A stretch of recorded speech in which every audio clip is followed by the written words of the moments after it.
volta a discussão sobre um profeta que há mais de 400 anos fascina e emociona a humanidade. E também provoca muita polêmica.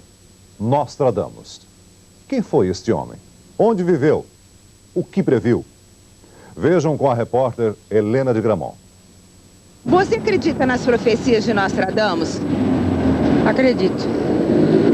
Acredito porque parece que está acontecendo tudo o que ele previu, né?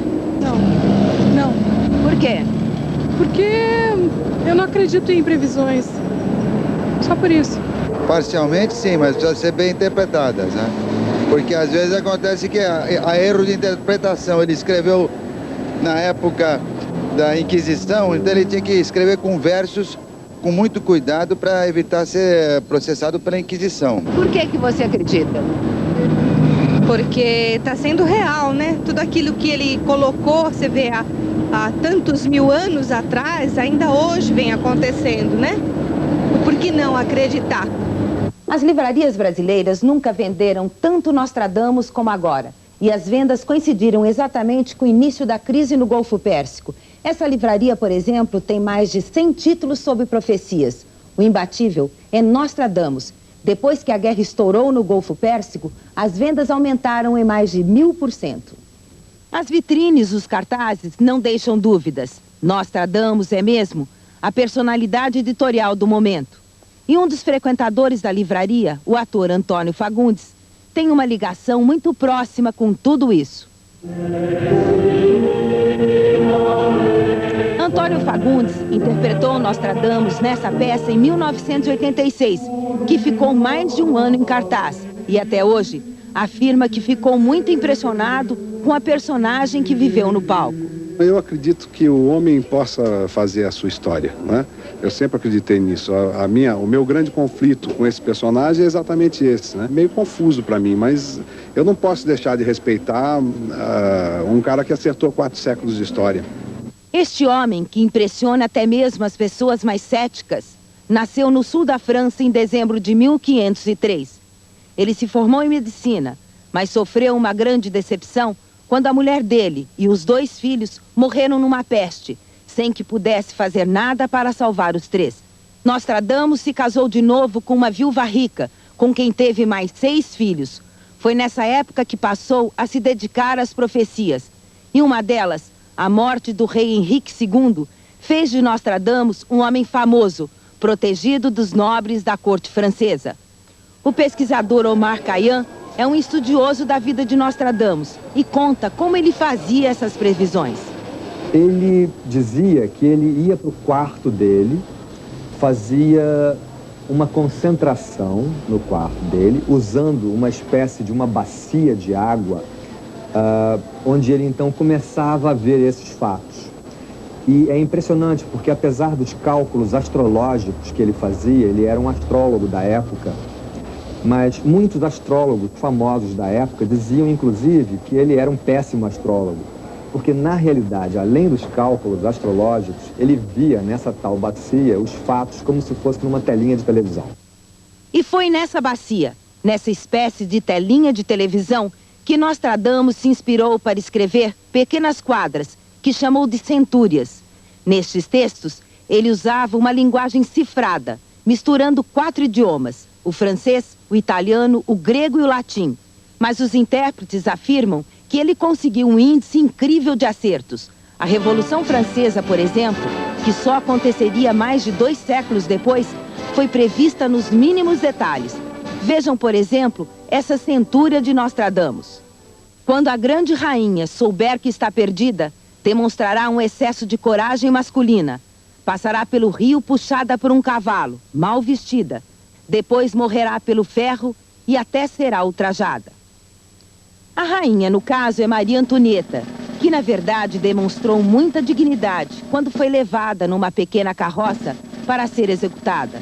E a morte pelo ferro representa a guilhotina. Vejam só esta outra. O imperador nascerá perto da Itália e custará muito caro ao império. Veremos com quantos ele faz aliança.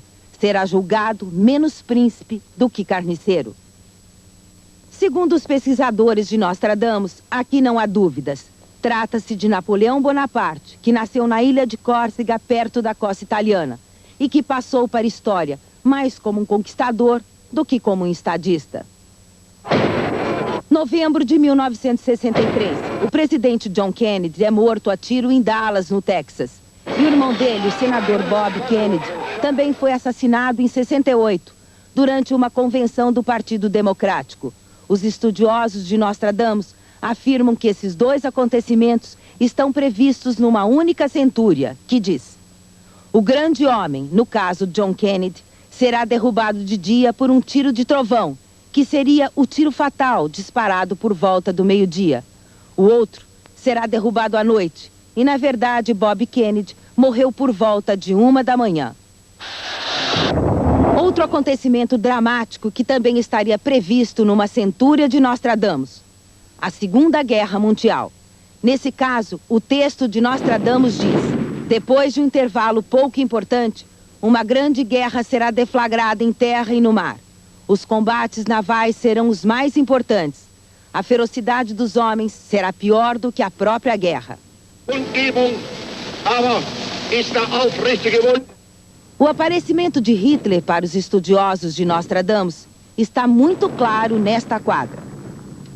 Da parte mais remota ocidental da Europa, que seria a Áustria, terra de Hitler, uma criança nascerá em meio ao povo humilde. Com seu discurso, seduzirá multidões e sua reputação crescerá no reino do Oriente.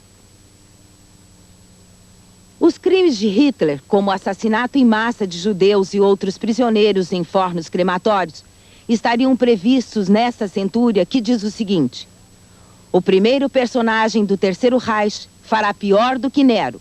Ele será valente para derramar o sangue humano e fará construir fornos. A prosperidade terá fim e esse novo chefe será causa de escândalos. Numa outra quadra, Nostradamus foi tão preciso que até acertou o nome. Ele diz: a coisa perdida, guardada por muitos séculos, é descoberta. Pasteur será venerado como um semideus. Isso acontece quando a lua completar seu grande ciclo. Ele será desonrado por outros rumores. Os estudiosos dizem que a coisa perdida seriam os micro-organismos descobertos por Louis de Pasteur. E lembram que o cientista francês foi ridicularizado por cirurgiões da época, até conseguir provar claramente que era preciso esterilizar os instrumentos cirúrgicos para prevenir as infecções. Apesar da linguagem bem cifrada, os intérpretes dizem que esta quadra fala sobre a AIDS. De terras distantes, espadas umedecidas com sangue. Uma praga muito poderosa virá como uma grande crosta. O auxílio estará próximo, porém os remédios estarão longe. As terras distantes, segundo os estudiosos, seria a África, onde primeiro surgiu a AIDS. Espadas umedecidas de sangue seria uma referência ao pênis do homem. E a palavra crosta, uma espécie de sinônimo de vírus que não era conhecido na época.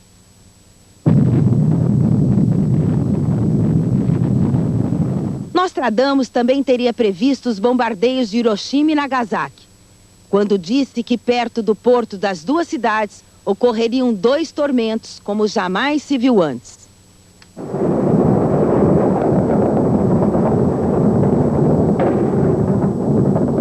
E a Guerra do Golfo? Será que existe mesmo uma previsão específica para o conflito? Os estudiosos dizem que sim, e uma delas seria essa. À noite pensarão ter visto o sol ao darem com o homem porco. Barulhos, gritos, são vistas batalhas travadas no ar e serão ouvidos falar os animais selvagens. Se nós tentarmos nos lembrar das imagens de televisão que nos chegam sobre o conflito, nós veremos que aquelas máscaras antigases realmente lembram como focinhos de porco. E as vozes dos repórteres que estão tentando irradiar o conflito ficam muito diferentes de vozes humanas.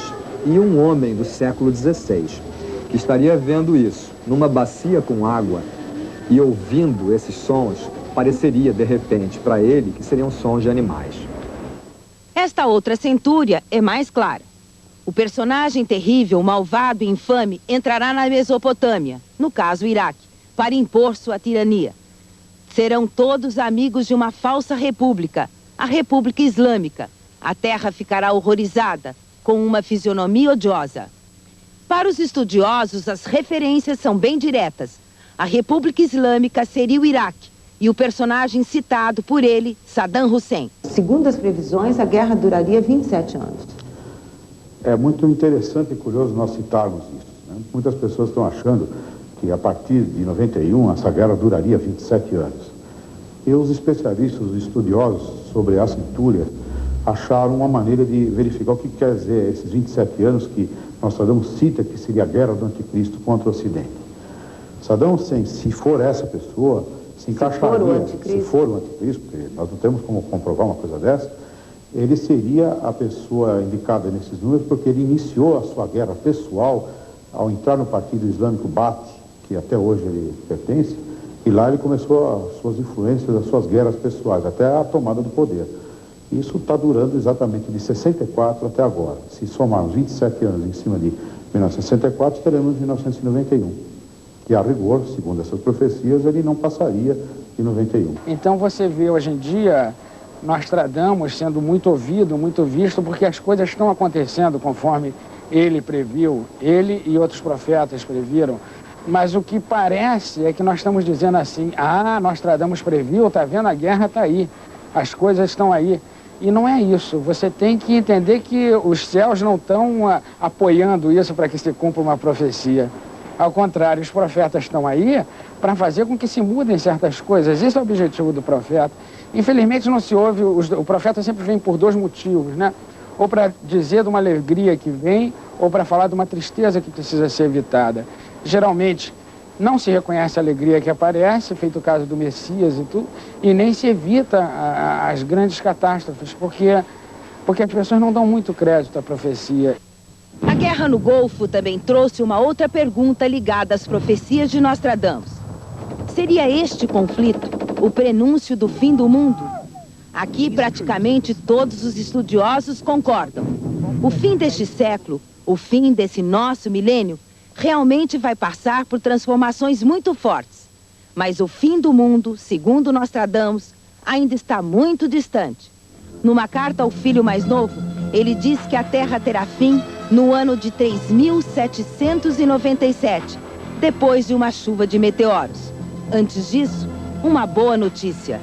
No próximo milênio, o mundo vai viver uma época de ouro, um longo período de paz, de prosperidade, de entendimento entre todos os homens do planeta Terra.